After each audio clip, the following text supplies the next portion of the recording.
After almost 60 hours, I'm left wondering how exactly CrossCode found and stole that time from me, while well aware it'll probably steal another 20 hours as I just can't get enough of this game and feel compelled to explore and experience everything that is found in this little big game, but I'm getting ahead of myself. What is CrossCode? I think you could boil it down into an action JRPG set in an MMORPG, having incorporated the best parts of the golden age of gaming, my golden age of gaming, the SNES era, complete with that era's charm, while also seemingly being influenced by dope shit since then.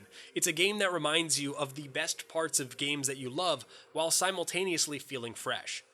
It plays on a base level a lot like a faster-paced version of Secret of Mana or Terranigma or Illusion of Gaia or Ys or Zelda, wherein you wander around in that almost top-down perspective in a narrative-driven single-player RPG, utilizing an action combat system to give you a tactile appreciation of traditional RPG elements blended with bullet hell chaos, broken up with puzzles, secrets, exploration, immersion, and wonder, where many games that use this timeless formula really focus on doing one thing exceptional. CrossCode takes each element, modernizes it, and pushes it as far as it can without causing it to overshadow the rest of the game. In fact, one of the strongest parts about CrossCode is that the entire game feels in sync and cohesive. It feels whole. Now, for instance, let's just talk about the combat. You couldn't get away with the slow, one-dimensional combat of Secret of Mana anymore. Looking at CrossCode at a glance, it's fast, it's flashy, but it's also incredibly intuitive, simple, yet deep. Besides movement, you have 4 basic actions: melee strikes that go into a combo, a chargeable ranged attack, a guard, and a dash. Within these, there is room to be great with iframes, timing windows, and the like, but also early on, you use a character progression system to unlock different abilities. These introduce a 5th button into the mix, which when pressed with one of those other 4 basic actions, use an ability themed toward that action. With multiple abilities to choose from for each of these actions, and abilities themselves that can be comboed together or chained, or later on in the game, they can be charged up and unleashed to be even stronger versions of those abilities, it gets cool real quick. And the counterpart to your actions, the enemies found within the game, also require tactics to defeat them, or rather to exploit them and deal with them easier, with a specific break mechanic wherein if you deal with them in a specific way, they get vulnerable. The complexity ramps up the entire game, and as you progress, in an almost Mega Man-like fashion, you'll be able to instantly swap between these different elemental states that bring with them different abilities, let alone the elements themselves being used in tactics or applying debuffs, and while you're in these elemental states, they'll give you different stats and different defenses. They'll also expand your character progression in a sphere grid style skill tree that people tend to eat up, and it just multiplies the amount of tools you have access to and create a skill ceiling much higher than the game has any right to have. Combined with a gearing system that gives you a choice between raw stats and actually impactful passive bonuses among other performance boosting options, it creates a type of combat that you can almost brute force with raw mechanical skill or defeat with strategic, intelligent gearing and skill options. This amounts to some of the most satisfying action combat, some of the most satisfying RPG combat due to either reason that I've experienced, complete with multiple viable builds or playstyles that, funny enough, are shown to you in a clever recurring fight that takes place against a foe with the same skill set as you. But if that isn't enough praise, I think you could play this game just for the combat alone and still be happy, but let's talk about the puzzles in the game. When you've played enough of this style of game, you sort of gloss over when puzzles happen, because there's only so many block pushing and lever pulling type things that you can do. Because CrossCode utilizes this Neo Geo style ranged attack that bounces, charges up, applies elements or additional properties, CrossCode is able to give a completely different take on room-to-room puzzles. After seeing probably 100 different puzzles in the game, I've been impressed not only with the variation, but also the type of difficulty, because they don't need to make it obscure or unintuitive because they aren't rehashing the same puzzles we've all done in similar games. They give you a tool, and the next 10 challenges are learning how exactly that tool works within the physics and the confines of the game, and then it culminates in a large puzzle requiring you to bring it all together, almost like quizzes leading up to a test that you self-taught yourself through a series of directed problems to solve. It feels fair, it's challenging but rarely frustrating, and much like the combat, is oh so satisfying when you complete them. And puzzles, while they mainly exist in specific dungeons, it also kind of bleeds over into exploration. CrossCode has in it some of the most unique level design I can think of, in that it's so multifaceted. It has layers of maybe not complexity, but purpose. Traveling from one of the main areas or some of the towns or the dungeons can be easy enough with the odd puzzle or skill check or group of enemies or objective in the way, but then there are also these jumping puzzles, as CrossCode has somehow managed to make the game feel like a platformer at times, playing with the idea of depth and movement in this kind of 2.5D parkour mode that has routes that overlay on top of a seemingly straightforward map design that break away from each room feeling like its own island, having exploration routes that span multiple zones that loop and overlap and house secrets and treasure and crafting materials, and participating in make you realize just how dense each map is in terms of like everything, and it puts you in this headspace where you realize that almost everything done in CrossCode is deliberate. It also has a nice bit of that Metroidvania style return back later mentality thrown in for some spice, which in tandem includes a system to be able to place markers on your map to remember why and when to come back, which segues nicely into not just a modernization, but a player-first focus on quality of life. Like, being able to mark your map is a good thing. Having puzzles or exploration routes unlock faster ways to traverse is good, but it starts to get real good when it fixes problems that I've had with countless games that a lot of other games don't address. Things like, you'll see two paths, and as a JRPG player, it's hard to fully commit to one path without checking and knowing that you've explored the other path, mainly because you don't want to miss anything. So, CrossCode adds an NPC that tells you that both paths lead to the same place, or that you won't miss anything, or that you can come back.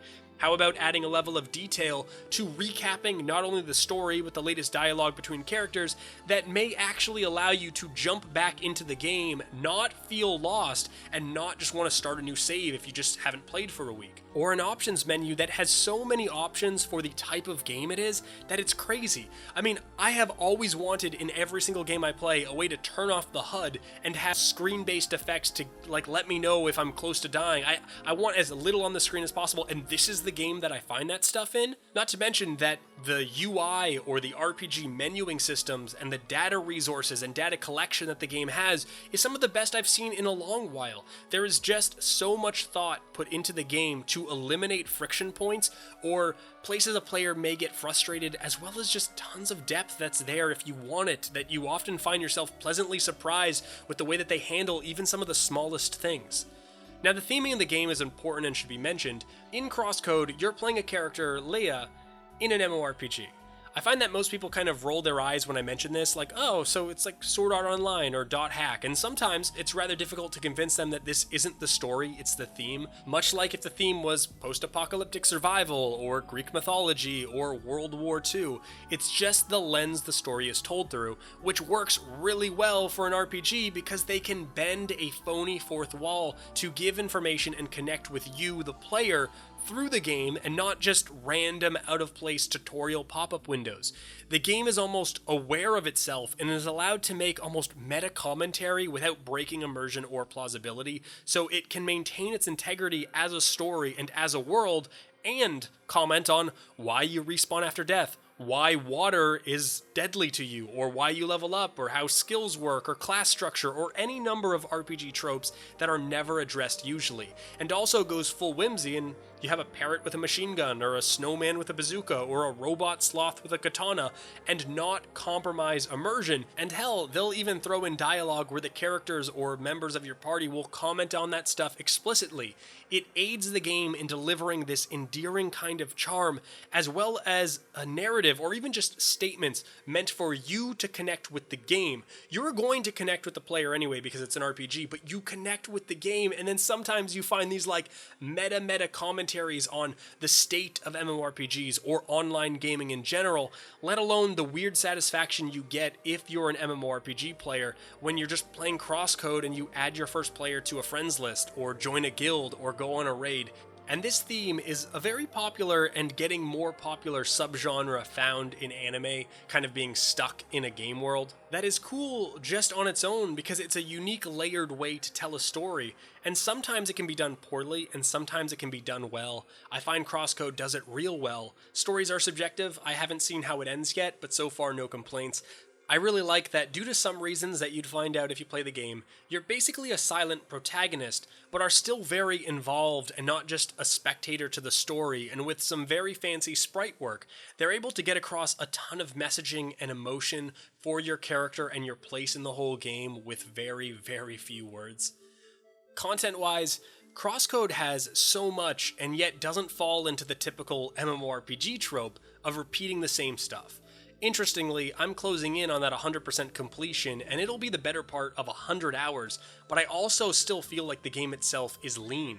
There doesn't seem to be a whole lot of padding or forced grinding. Sure, the story, or rather the journey, is long, but the pacing is solid. In fact, it kept me wanting to load it up day after day after day when I have Dragon Quest XI, the new Tomb Raider, Assassin's Creed Odyssey, Spider-Man that I've barely sunk any time into. I wasn't even really joking when I said in the opening that CrossCode stole these hours from me. I'd start playing, look at the clock, and be like, man, where did those 5 hours go? I could ramble so long about so many things and point to specifics, but I want to spoil as little as possible.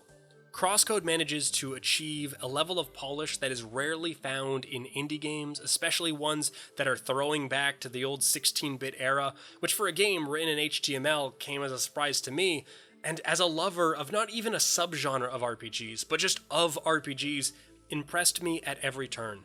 It's a type of game that I love, done so well while paying tribute to the same type of games that may or may not have aged well before it, and bringing that experience into current year. It had this special factor to it, not unlike Chrono Trigger or Secret of Mana or Nier or Persona, where you know that the game is not only good, but it has the right stuff to be someone's favorite game. It broke into my top 10, and if you just look at reviews of people who have played this game, it reviewed very well on different sites, but you're going to see people say, I love this game, it's one of my favorite games, it just is a special title. I damn near felt like a kid again trying to beat an RPG over the 2-night rental period. On this YouTube channel, I typically talk about the games that I play, and games I like and why I like them, but I very seldom explicitly recommend games.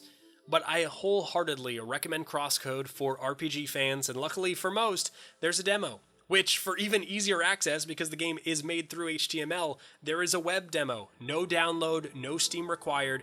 There'll be a link in the description, or you can check it out on Steam, whatever you want, for you to try a small taste of the game. But if you taste it, and you like it, just know that there is so much more, and I'm jealous that you're going to get to experience it for the first time. And that will do it for me. Until next time, this is Fevir.